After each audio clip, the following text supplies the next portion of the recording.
thank you all for coming, first of all, because I didn't expect it was such a good turnout. I was told that like self-control doesn't really sell, like it's one of those things people don't really want to do. We're going to be talking about the science of self-control tonight, but the last thing that I want this talk to be is just this big long vomit of all the science, and you leave going like, oh yeah, okay, that was interesting, but what do I take home? What do I take into my daily life? How can that improve my life? So I just want to ask for a show of hands to start off. Who here can think of like a habit or a behavior, something you do frequently in your daily life that you shouldn't be doing, or something that you're not doing that you know you should do? Who here can just raise your hand if it's you? Okay. So pretty much everyone in the room. Okay, cool. So this type of behavior, like whatever you thought of when you thought of that behavior, that's what I call self-defeating behavior. And it's self-defeating because you have this like vision of your ideal self, and that behavior, by definition, because you think you should be doing it, that's making you fall short of that ideal. So it's literally killing the ideal self. It's self-defeating. So self-control, I'm going to argue in this talk, is the cause of self-defeating behavior. And this is why, like so many people throughout the history of humanity have identified that self-control is like the key to life. Like, I don't know, some of you probably saw that video I shared on my timeline of Will Smith going like, self-discipline is the center of all material success. And like, I know that you probably don't want to take heaps of like wisdom from Hollywood actors, but the science actually shows that too. There was this study in Dunedin, like 1,000 people in Dunedin. They followed them from the day they were born until age 32, and they asked the question: are these people, they differ in self-control, these 1,000 people, are the ones that are high in self-control different in any way in terms of their outcomes in their life to the ones that are low in self-control? And what they found is that the ones that are high in self-control, they earned more money, they had better career advancement, so they worked in more prestigious jobs, they had better mental health, they had better physical health, so they were able to stay at like a healthier body weight. If you measured their blood, they had better blood markers, they had lower rates of crime, and lower rates of drug addiction. So like, pretty much everything you care about is affected by self-control. So very, very important. But I want to make sure that throughout this talk, oh yeah, by the way, this talk was going to be on longevity. I went up to Sam in 2019, came out of hospital, and I was like, Sam, I want to do a talk on longevity, yeah? I want to help people like extend their lives because I've got this like health scare. But then I thought, like, it's probably best if I ask you, so who here, that's not a trick question, who here can think of something that you could do to extend your life if you wanted to? Does anyone have like an answer? That's not a trick question, I promise. Yeah. Walk every day? Yeah, okay, walk every day. Yeah, Ella? Sleep more. Sleep more, okay. Anyone else? Eat well? Eat well, yeah. Basically, you just give me this long list of things to do, and you'd be right. Like, you could really walk up to anyone on the street, they give you the same long list. And if you did all these things, you would live longer. But the problem is that people don't do all these things.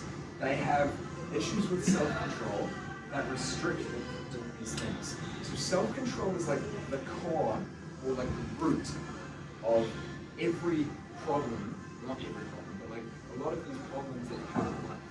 And it's like the rate limiting step to improving your life in all ways. So that's why I think it's important. So over this talk, I want you, ideally, to be able to measure your success, like, with like how useful this talk was to you. I don't just want you to go away and be like, that was interesting. So before we get into the meat of everything, I just want to make sure that everyone has a behavior in mind, something that you know you should be doing, that you're not doing, or something that you shouldn't be doing, but you are doing, some self-defeating behavior that you want to change. Think of like an area of your life that you struggle with. Okay, so I won't go forward until like everyone has them. So just like nod if you've got something in mind.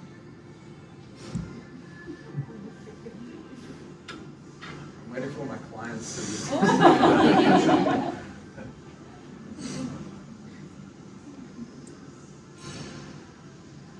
Yeah.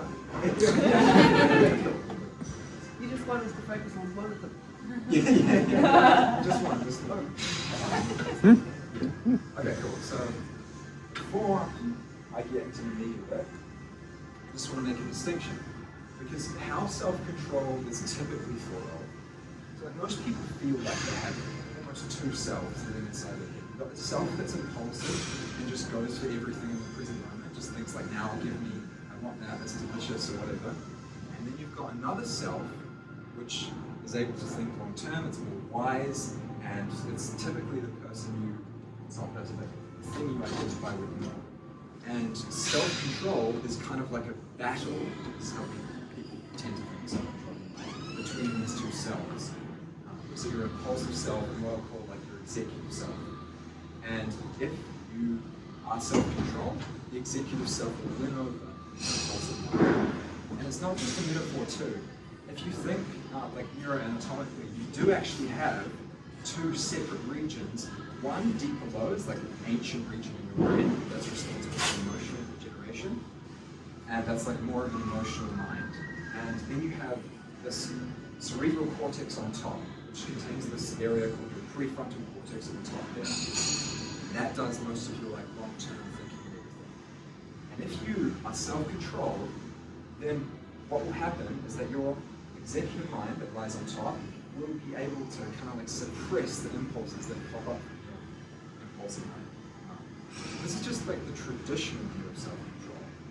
What I'm going to be talking about is something else in this segment.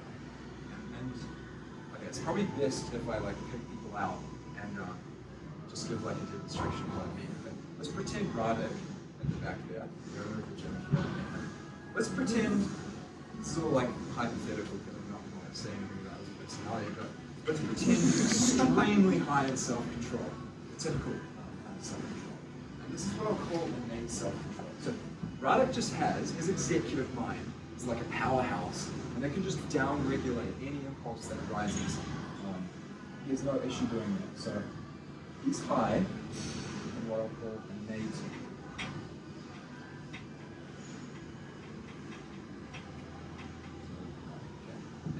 self-control. But then you've got Sam, complete opposite. He's like so impulsive, has no control over his emotions, struggles to do the simplest of tasks. Hypothetical that way. That'd be the biggest gross. He's extremely impulsive and like complete opposite of Radek. Now imagine that Radek was sitting on his couch at 9 p.m. at night. Dinner was at 6, so he's getting kind of like peckish. And he remembers, oh, there's ice cream in the fridge. But the temptation to eat the ice cream is coming from his impulsive mind, which he has almost complete control over, because he was just like gifted by the gods with this ability. So he just easily goes, he just applies a bit of willpower and goes, no, I can't eat the ice cream. This is like prepping for a marathon or something like that. And then he doesn't. But Sam, when he's sitting on the couch at 9 p.m. at night, you might think that the same thing happens, but there's a difference between how Sam is organized his life. Sam is sitting there at 9 p.m. at night, and he's accounted for the fact that he has lost innate self-control. And so, last night, what he did was he threw out the ice cream, he threw it away completely. So when he's sitting on the couch at 9 p.m., there's no temptation there. And like this is the distinction that I really want to stress in this talk. If you take like nothing else from this talk, just take this one with you, which is that Sam's form of self-control, it's not the traditional type that people think of, but it's way better. Because Sam doesn't have to like go, oh no, I can't do this, like this really unpleasant kind of self-regulation that's required that Radek does have to do. So even though Radek was gifted at birth, God-given talent, he was worse off than Sam, who just like sat there going, cool, it's all good. So Sam has what I would call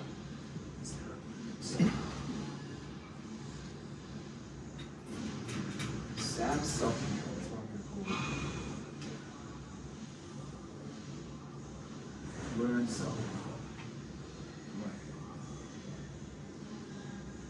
And the science on this is really, really clear. The most disciplined people are not going around like exerting tons of self-control every single day. They're setting up their life in an intelligent way so that they're living in a very disciplined environment. So it feels effortless for them. So it feels effortless if you work on learning self-control. And also, you can actually improve it to like a similar degree if you just focus on improving innate self-control, which we will talk about later. It's kind of like fun and it like sells the idea that you can improve your discipline, like raw discipline, like power, if you will, and stuff. So we'll talk about the science of that later. But most of it's in your own self-control because it is the most important aspect if you want to live a good life. Okay. So let's get into it. Have you all got that behavior in mind? Okay, cool. So, I'm gonna okay, so the first thing you need to ask yourself about the change you're trying to make, if you're trying to improve your self-control, is the change that I'm trying to make. Sorry if I'm a writing, by the way. I write like a 3-year-old. Is the change that I'm trying to make aligned? What I mean by this is it aligned with my environment? But firstly, just is it aligned with my environment? So is your immediate environment, your physical environment, nudging you towards the behavior, the change that you want to make? Or is it like creating temptations for you? Is it like making you resist every single moment? And just to like drive home how important this point is, imagine that, as well as being extremely impulsive, Sam also has every single gene to make him an alcoholic. And look at the studies in New Zealand, and alcoholism has a heritability of 1. So, meaning that if you have all the genes to become an alcoholic, you will become one. You might think that Sam is destined to become one, but if we pluck him out of New Zealand and put him on a desert island, by the way, Sam can't swim very well, so he won't be able to escape. So basically, he won't become an alcoholic if you change his environment. This is like a massive point because you can overcome so many genetic. If you're genetically determined to do something, you can overcome it by just changing your environment.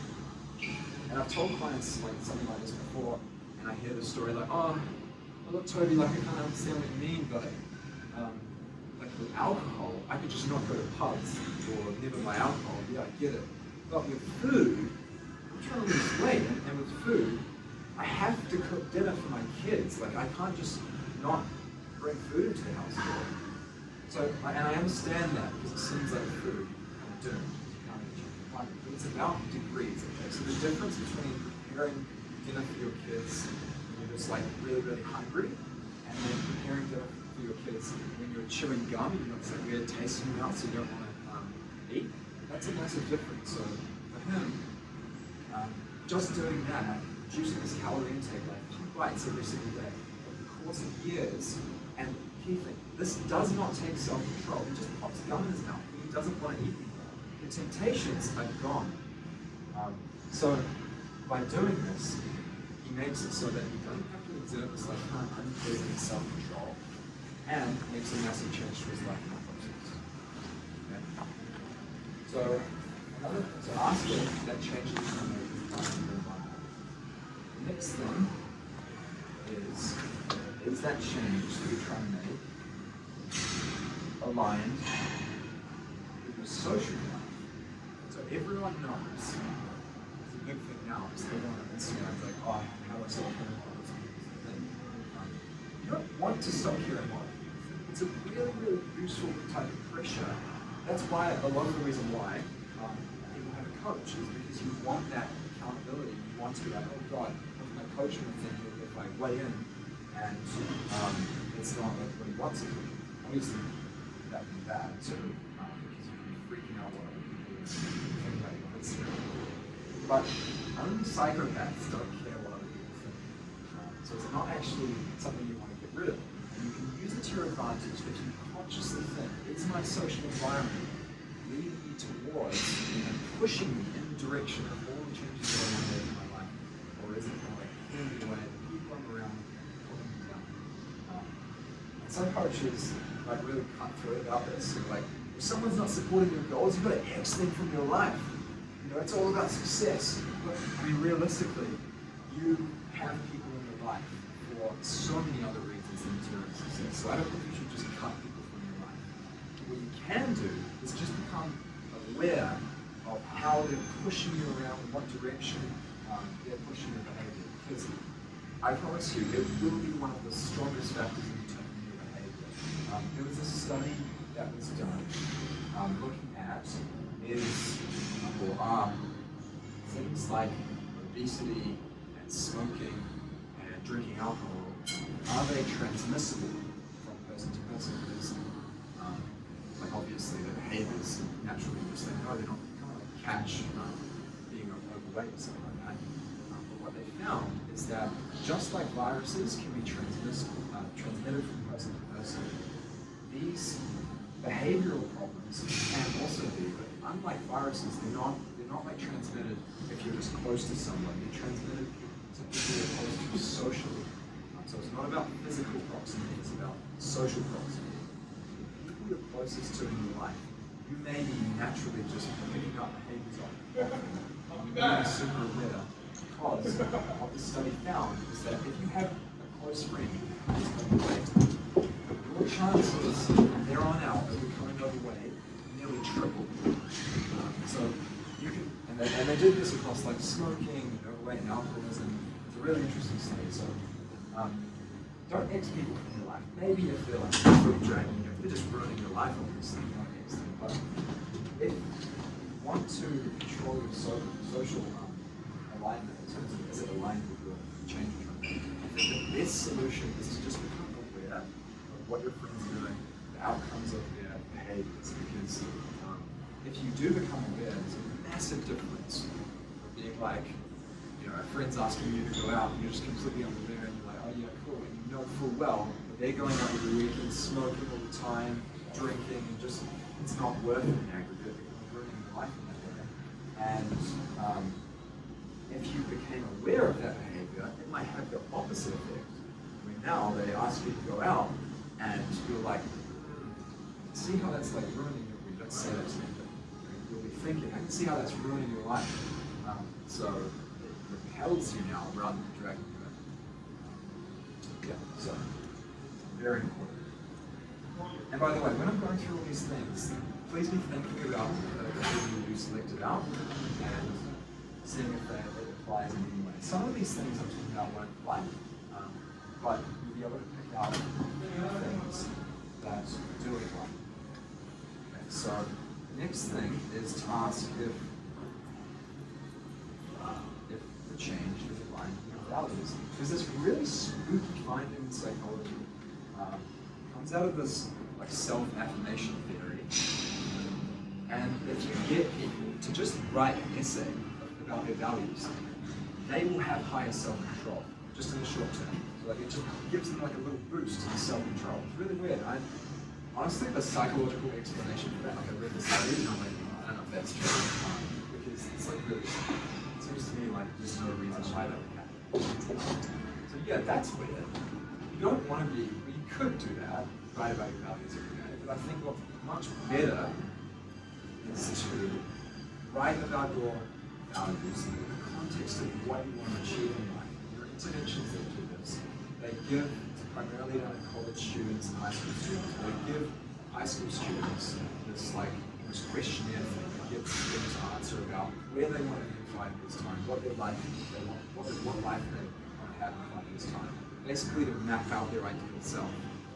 And then from that point on, it like massively reduces the dropout rates in college, increases GPA across, and it has a particularly large effect on people who aren't performing so well. I think the reason why it works is because if you make your ideal life explicit and you formalize it by writing it down, like a lot of people have this ideal and want to live up to, but it's like this is an implicit thing. They're like, I don't like that, I don't like that, and you never actually say it, they just feel that way. But if you write it down, then from that point on, you can see how every action you take in life, you can see whether it's aligned with your goal. It's quite clear if it's aligned with your goal, which way to decide. Okay? So ask all those things about whether change is aligned with your. You can think of this as like physical alignment, social alignment, and like spiritual alignment. If you prefer that. The next thing you want to ask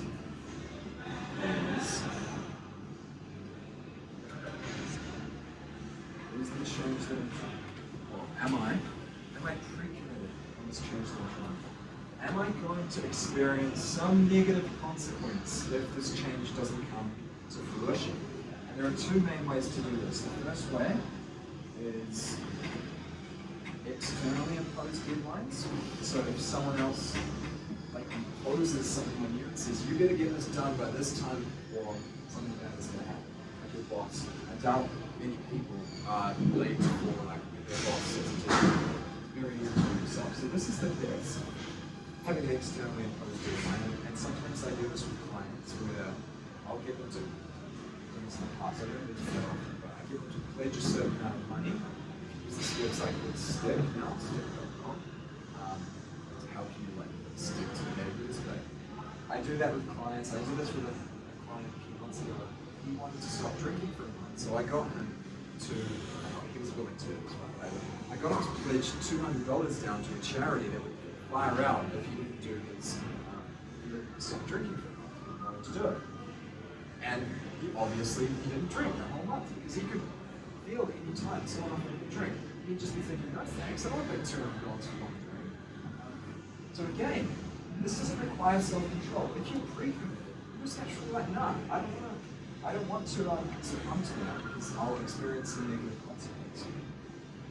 If you don't have a coach, you don't have a boss, someone to tell you what to do, which I would recommend. If you're trying to improve an area of your life, try to get externally imposed deadlines. But if you don't, you can have, internally or self-imposed deadlines where you make them yourself. And this works obviously because it's just called goal setting. Everyone knows goal setting works. But most people set terrible goals because, sorry, that's an arrow by the way. Most people set terrible goals.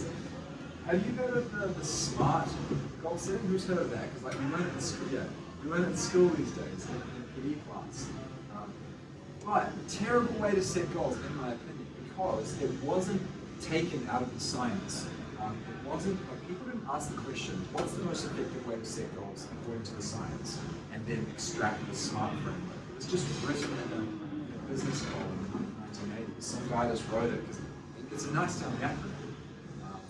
But you can definitely improve on it. So I went into the goal setting literature and I asked that question. I asked, what would you get, what would you extract, what framework would you get out of this goal setting literature if you were just interested in how you can set goals into being? And what I came out with, this is going to seem like random letters, but they're the first 4 letters of your keyboard, ASDA. Sorry, just trying to see a keyboard.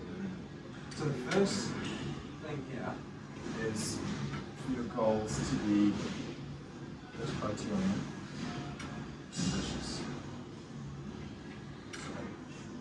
That's terrible.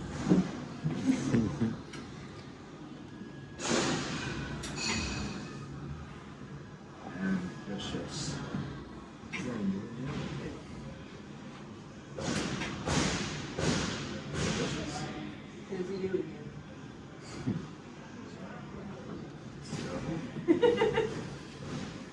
My goal's going to be learn to spell. Ambitious, okay.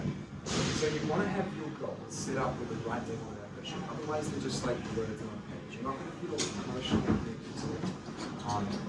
And yeah, you're just going through the emotions. It's not.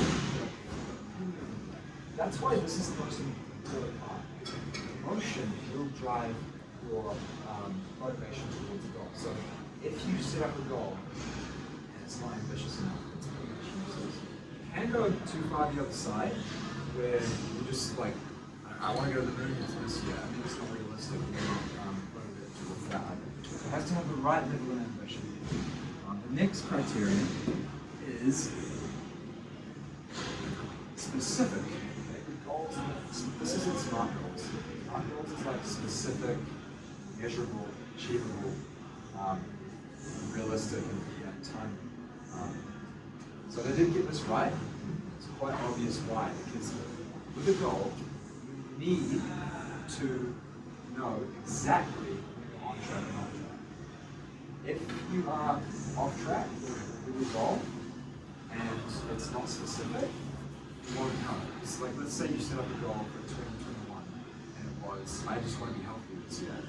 When are you doing that and when are you not? Like going out with your friends on the weekend and drinking, that's healthy because you're socializing, but it's not healthy in other ways. So you could like rationalize it and it's not clear.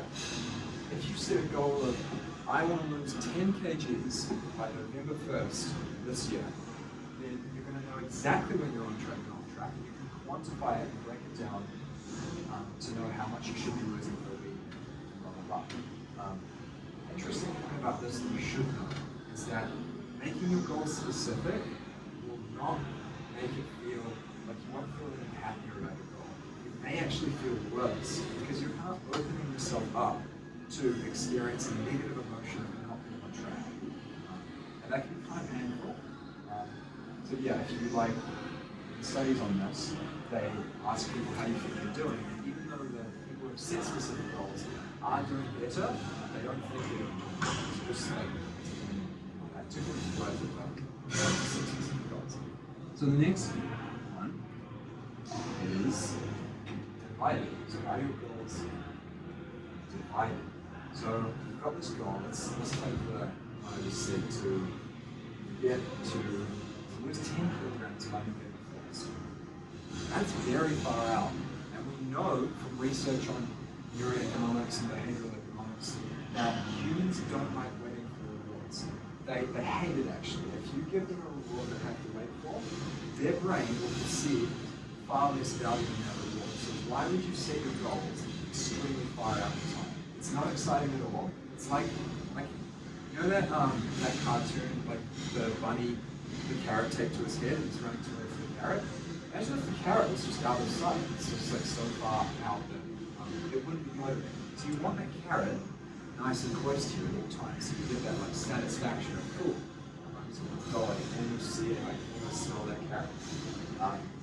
So you take the goal, lose 10 kilograms, this seems quite overwhelming too, and chunk it up into little weekly, even daily chunks. You can set daily steps, whatever is most motivated to you, chunk it up into pieces like that. Yeah, so the next step is forecasting. Okay. So are your goals forecasting? Imagine you're a sailor and you're heading out to sea. If you're a good sailor, you would obviously check the forecast. You would be like, is there going to be a storm? Where are there going to be winds? And then you would make a plan immediately to sail around those obstacles. Why would you not do the exact same thing with every goal you set? Life is tough, and there are going to be negative things that are going to happen, even if you don't feel like it. And it's probably because people don't do this. I think it might be hard. I may be wrong here, but I think it's because of the self-help community that popularized this idea of you have to think positively. Everything has to be positive. You have to like manifest girl and make sure that you're just like completely blocking out all the negative thoughts. This researcher called Gabriella Tengen looked at this claim because she saw that the self-help community was making this at the time. She said, is this actually true? Are people who are super positive about their goals, do they have higher rates of achieving them? What she found is the exact opposite. If you were negative about your goals, in the sense that like you think about all the things that could possibly pop up, all the reasons why it might fail, then you're far more likely to achieve them because you're going to be able to set plans for all these obstacles that will come. So you do need to be positive in the sense that you should really achieve the goal, but you need some like part of you to be negative thinking about all these these obstacles. And the solution that Gabriel and team proposed was just this little thing called implementation intention. You don't need to remember the name because it's like stupidly long, but it's just an if-then plan. Okay, so if the obstacle pops up, you literally, when you set goals, you'll make an implementation intention for the biggest obstacle you think will arise, or most likely. If the obstacle pops up, and then you write down the solution. Okay. So an example might be, this is one that comes up all the time, because eating well at work is quite hard. So clients, they'll be like, someone put cookies out on the counter at work the other day, so I couldn't stick to my plan or whatever. And then the next time that happens, or before it happens, the next time, we'll set an implementation intention that goes something along the lines of, if Karen leaves the cookies out on the foyer at work, then I will immediately, when I come out to work, go straight to the kitchen and prepare the healthy lunch that I prepared. So this is really, really powerful. I know it seems silly, it's just a plan, right? But what it does is it sets your brain on autopilot, so you don't have to have this conflict between those two regions of your brain when the obstacle arises. If the obstacle pops up and you haven't made a plan, you're going to be like, oh, well, I wish with the cookies I've been doing really well recently, I've got this workout later, I'm probably going to burn off the calories anyway. You're going to be just like, it's just going to be a mess, and you're going to be fighting constantly. It's going to be very unpleasant to try to control yourself. So if you can set your brain on autopilot, that's key. Another thing that setting these implementation intentions does is it makes you rewires your brain subconsciously to see every obstacle that pops up as an opportunity to overcome. If you don't even think about the obstacles, then one pops up and you're like, and you just don't know what to do. But if you thought about one, then it becomes very easy to just start seeing the others as these as well. So you can ask if you're pre-committed to this change. If you are, then it'll be very easy to make. The next thing that I want you to ask, and this is mainly, so these two, if it's something that you're doing that you shouldn't be doing, and that's yourself.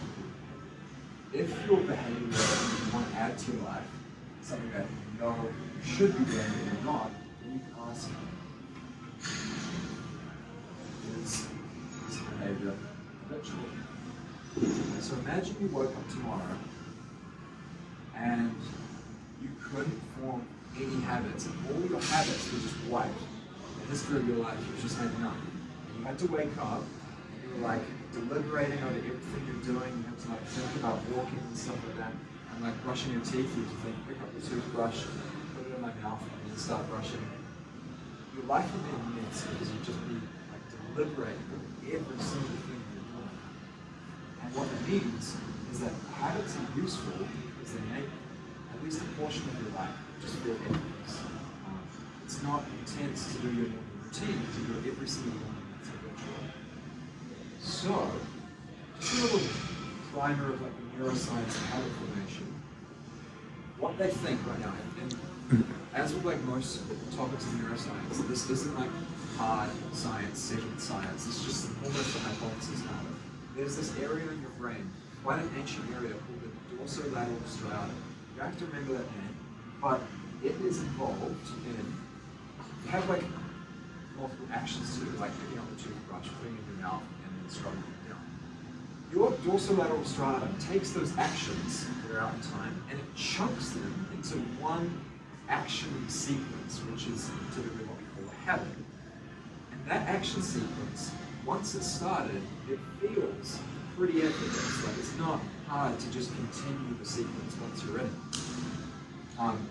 And what this means is it's kind of like if I recite a number like 021, 075, 006, it's kind of like similar in the way that if you recite numbers like that, what I'm really doing is I'm reciting 021, 075, 0006. It's not reciting it digit by digit. auto-stratum does that with actions. So it just chunks these out. Makes it easy. Just makes it easier for your brain to do stuff. Okay, so once you're in an action sequence, it's quite easy. And what that means is that the hardest part about habit setting, or like forming habits, is initiating the action sequence. So making something habitual, the question now becomes, how can we initiate the action sequence easily? And there are three main things that I think are super useful that you can do. First one is called habit.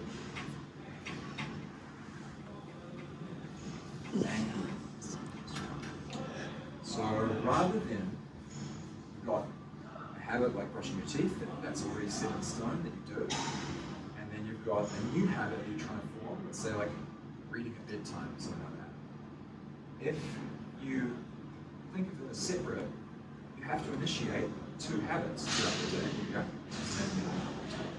But if you just pin the sitting down and reading to brushing your teeth so that you set like an implementation intention, if I put my toothbrush down at night, I immediately go and start reading, or I go to the gym, whatever habit you want to set up. Then what you've done is you've taken two action sequences and you've just clumped them together into one big long action sequence. I only have to initiate it once now. It just feels more automatic. So that's what you can do. Really, really useful tip to start new habits. The next thing that you can do, and this is actually a book.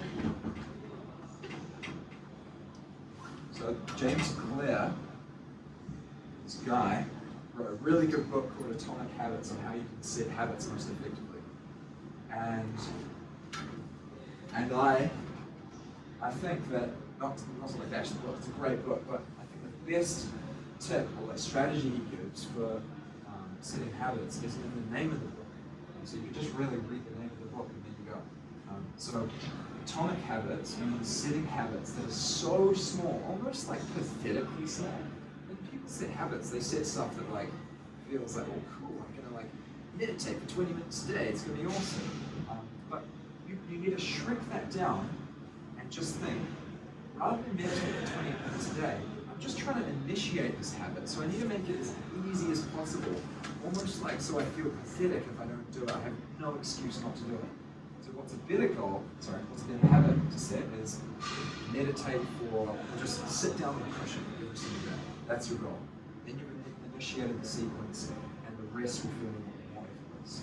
I actually did that, so when I was just starting to meditate, I was like, okay, cool, I'm going to meditate for 15 minutes every single day. I didn't do it at all because it's like 15 minutes is quite a long time. So it's night time and you're like, oh, well, it's late in the day, I can just do 30 minutes tomorrow. Just never work. So I learned about this technique and I was like, okay, I'm just going to sit down on the cushion every single day. And then when I sat down, I found not only did I have like, no excuse not to do it, so I did it every single day, but also once I had sat down, because I was in this action sequence, it was just quite easy to do 5, 10, even 15 minutes, the whole thing of meditation. So the philosophy here is that you build consistency of the habit first, then you build quantity on that. And like that's what I did. Like I ended up starting from just sitting on the cushion every day, and then I did like a 10-day meditation retreat where you meditate for 10 hours a day. So that wouldn't have happened if I didn't just like start with these pathetic amounts and then like progressively overloading the gym. It's still a concept. The next thing you can do, and this is like the weakest thing that I'm gonna like. It's a stupid tip. I don't want you to be like, why did I come to this seminar? Because like, I know this is common sense, but this tip is setting reminders like on your phone. Okay. And I know it sounds like, oh yeah, that is so obvious. I didn't need you to tell me that. But you'd be so surprised how many times I have a call with a client and they've had something to do in terms of their like behavior change, and then we're going, so I ask them, hey, did you do it? They go, no. And I say, okay, why not? And they go, I just forgot. And I'm like, just a reminder that no. and the whole thing could have been like, it's probably honestly, like 80% of issues are just from not setting a reminder and forgetting. So please, really easy tip, really easy to overlook, but please set reminders. So this is learned self-control, okay? So by improving your learned self-control, you live this like effortless life where your whole life is conspiring to like focus you towards this one change. And it feels very just like flowy. And so the value of this is like, no, this is the most important idea because it makes you, even if you're born like Sam, hypothetical Sam, even if you're born like hypothetical Sam, very, very impulsive and low in traditional like innate self-control, it makes you act exactly the same as someone like Radek, who was gifted at birth. Hypothetical Radek. So, but what sells a lot more, what's like cooler, is to just, what's cooler is to be high in like innate self-control. And I know that, so I'm going to go through the science of how you can improve your innate self-control just very quickly. How much time do you have left? As long as you want, boss. Yeah, but please do not like, this is the main part. If you can improve your learned self-control, you'll speed up your progress towards your goals, and it won't feel difficult doing so. So like, so valuable, okay?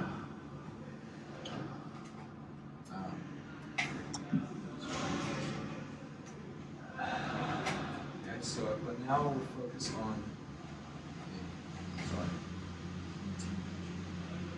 next self. So this is like the raw, look, is that freaking everyone out? This is like the raw willpower, your ability to suppress the impulses that come from your impulsive mind with your executive mind that sits on top. Okay? Innate. And it's innate because it's you can improve it, but it's almost like with you, it's more like genetically determined than the learned self-control.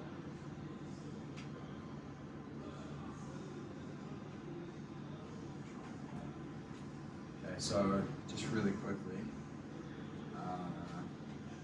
first thing that you can do, and this is super controversial in the research, but the latest meta-analyses that I've read on it show that there is a small but sizable, worth doing effect of just practicing. So if you do hard things regularly, you'll do better at it'll get easier to do hard things. It's like the practice effect of anything. It just gets easier to do. So yeah, very controversial. There may be like more studies done on it in the future and they're like, oh, this doesn't really work, but I'd be very surprised if doing extremely hard stuff and continually using your willpower didn't have some kind of beneficial effect for you. And right now the science doesn't indicate it does. There are some scientists that are just like, oh no, it doesn't. I don't know if they're just trying to live an easier life or just like make excuses for themselves not doing hard stuff. But yeah, anyway, the next thing that is really, really important in improving your like raw innate self-control is being conscious of your beliefs. Okay? So there is this model of self-control called limited resource theory, and it got popularized by the science actually, and people started believing in it. That self-control, if you use it, it's like a limited resource, and it will wane over time, and then from subsequent efforts of using self-control or discipline, you'll get weaker and weaker and weaker. So it's like a muscle that it tires, like fatigues. And so what some other researchers did was they investigated whether this is just like a matter of belief. Do people who are taught to believe in the limited resource theory just act like it? Is it like a self-fulfilling prophecy? And what they found, they took people they taught some of them the limited resource theory of self-control, told them that their self-control would decrease, and it did decrease. And the people that they told the opposite thing, that self-control is like gets better over time, will improve upon use, then self-control didn't wane. So your beliefs about self-control can affect how you actually make decisions in the moment. And I doubt this is just the case for like a belief like my self-control is going to wane over time. If you believe that your self-control is strong, you just think you're a very self-controlled person, I think that that will become a self-fulfilling prophecy and you will be able to be like more like Rod, who we all aspire to be.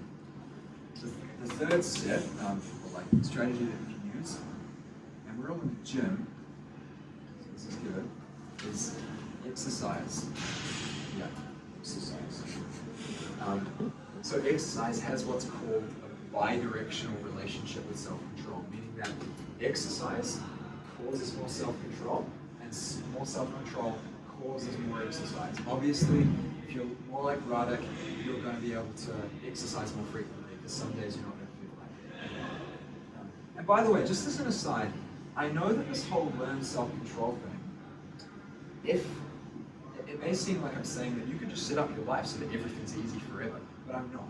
That's a complete pipe dream. You're always going to have to use some measure of innate self-control. So that's why I'm going over this, because it's very important, obviously. But I just think that most people set up their lives and they go, how can I be so disciplined that this just works? They don't think about structuring their life intelligently. So that's why I'm going to self-control.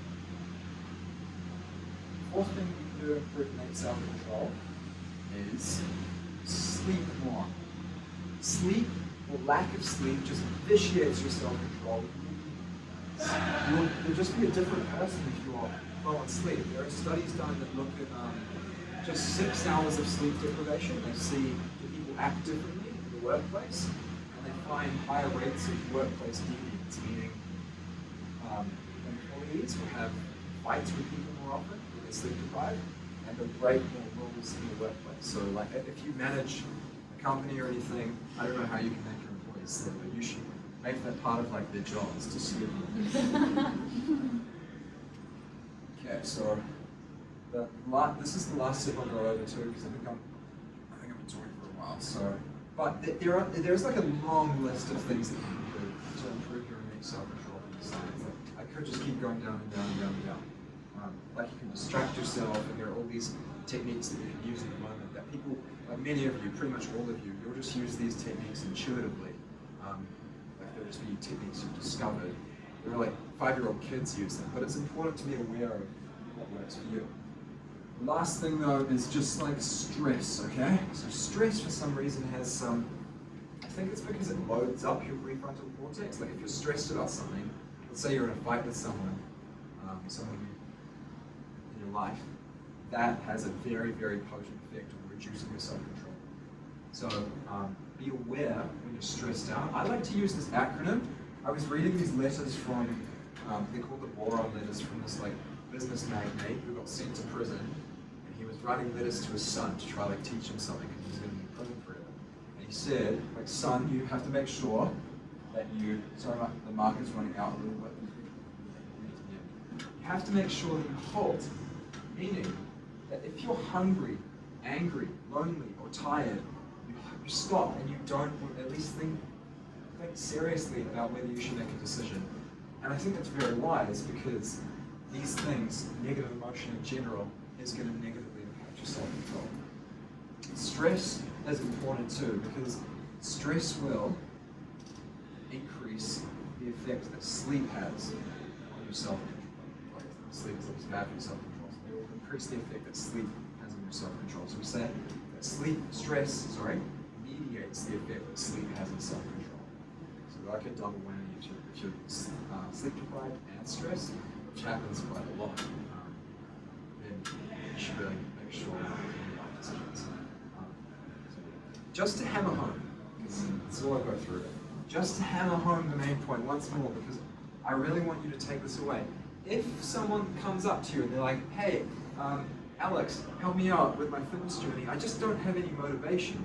Hopefully now, rather than being like, oh, I don't know, just do something, you'll go up to them and you'll say, you'll go up to them and you'll say, maybe, just maybe, if you set up your life intelligently and focused on learned self-control, you wouldn't need these like heroic levels of motivation that you think you need. So you might still need some level of just like raw discipline, and you can improve that with the other tactics. But if you set up your life intelligently, maybe you'll be much more successful without even having, Jesus Christ, without even having these intense levels of motivation that you're just assuming you need. Okay? So I hope that you've all been like making references to your own life throughout this time I've been blabbing on, and some of you maybe will come up to me in like a month's time and be like, hey Toby, about your seminar, it made me change something in my life and made it way easier to go to the gym or to do something. So that's it. That's all I'm going to say today. Thank you all for coming very much, and yeah, let me know how it goes. Cheers, Toby.